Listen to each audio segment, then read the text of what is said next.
Hello अस्सलाम वालेकुम जी साथियों, आप सब लोग कैसे हैं। अल्लाह ताला से उम्मीद करती हूँ आप सब खैर वाफियत से होंगे, अपने घरों में खुश होंगे। अल्लाह ताला सबके रोज़े अच्छे से कबूल करें। इशफाक अहमद साहब अक्सर कहा करते थे कि आदमी औरत से मोहब्बत करता है जबकि औरत अपनी औलाद से मोहब्बत करती है। वो कहते हैं कि इस बात की मुकम्मल समझ मुझे उस रात आई गुज़श्ता सदी के आखिरी साल के मौसम बहार की एक रात थी। मेरी शादी हुए तकरीबन 2 साल हो गए थे। मेरा बड़ा बेटा 1 बरस का होगा।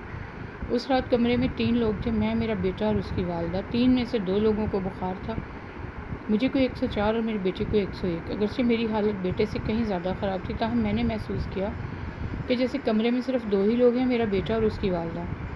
बुरी तरह नज़रअंदाज किए जाने के एहसास ने मेरे ख़यालात को ज़ेरो ज़ब्र कर लिया, लेकिन अदराक के घोड़े दौड़ाने पर अक्ता यही खुला कि औरत नाम है उस हस्ती का कि जब उसको मामता वदियत कर दी जाती है तो उसको फिर अपनी औलाद के सिवा कुछ दिखाई नहीं देता, हत्ता कि अपना शौहर भी, और ख़ास तौर पर जब उसकी औलाद किसी मुश्किल में हो। इस नतीजा के साथ ही एक और नतीजा भी निकाला, वो ये कि अगर मेरे बेटे के दर्द का दरमान इसकी वालदा की आगोश है तो यकीनन मेरा इलाज मेरी माँ की आगोश होगी। इस ख्याल का आना था कि मैं बिस्तर से उठा और माँ जी के अपने कमरे की तरफ चल पड़ा। रात के 2 बजे थे। जो ही मैंने इनके कमरे का दरवाज़ा खोला वो फ़ौरन उठकर बैठ गई जैसे मेरा ही इंतज़ार कर रही हूँ।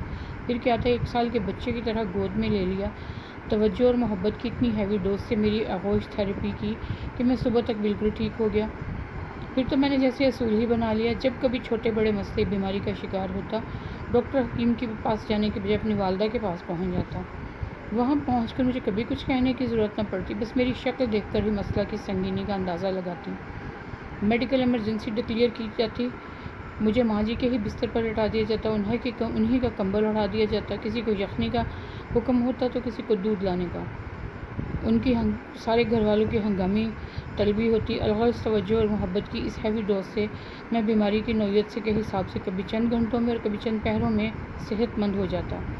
ये सिलसिला तकरीबन 3 माह तक जारी रहा। वो वस्ते नवंबर की एक शाम थी जब मैं फैक्ट्री से घर के लिए रवाना हुआ तो मुझे लगा कि मैं मुकम्मल तौर पर सेहतमंद नहीं हूँ। मैं जब माँ जी के पास पहुँचा तो उनकी हालत बहुत ख़राब थी। कई दिन से उनको फेफड़ों के आरसे के बायस बुखार और दर्द का दौर चल रहा था। मैं ख़ुद को भूल कर उनकी तीमारदारी में जुट गया। मुख्तलिफ़ अद्वियात दी, खुराक के मारूफ टोटके आजमाए, मुट्ठी चापी की। मुख्तसर ये कि कोई 2 घंटे के और वक्त बाद उनकी तबीयत संभली और वह सो गई। मैं उठकर घर चला आया। अभी घर पहुँचे आधा घंटा ही वह मुश्किल गुजरा होगा। फ़ोन की घंटी बजी, देखा तो छोटे भाई का नंबर था। 100 तरह के वाहमी एक पल में आकर गुजर गए। झट से फ़ोन उठाया और बोला, भाई सब खैरियत है ना। भाई बोला, हाँ हाँ सब खैरियत है। असल में माँ जी पूछ रही हैं कि आपकी तबीयत नासाज से अब कैसी है। ओह मेरे खुदाया, उस रोज़ मेरे जहन में माँ की तारीफ़ मुकम्मल हो गई थी। माँ वो हस्ती है जो औलाद को तकलीफ़ में देखकर अपना दुख अपना आप भी भूल जाती है।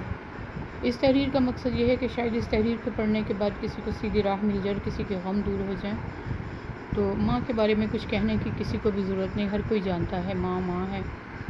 माँ के आगे सारी दुनिया हीच है, माँ के आगे कुछ भी नहीं। वो एक ही बात, माँ के लिए एक ही बात मैं हमेशा सपोर्ट करती हूँ कि माँ कहीं मेहमान भी चली जाए तो माँ के घर कब्रिस्तान है। इससे ज़्यादा अच्छी तशरीह शायद हो नहीं सकती। अल्लाह ताला सबकी माँ को अपनी हिफ्ज़-ओ-अमान में रखे, सेहतमंद ज़िंदगी दे, सेहत तंदुरुस्ती लंबी ज़िंदगी दे, सबकी माँओं को दे। मेरी माँ को भी अल्लाह ताला अपनी हिफ्ज़-ओ-अमान में रखे, उन्हें बहुत लंबी ज़िंदगी दे, खुशियाँ दे और उन्हें खुश रखे। बहुत शुक्रिया। अल्लाह हाफ़िज़।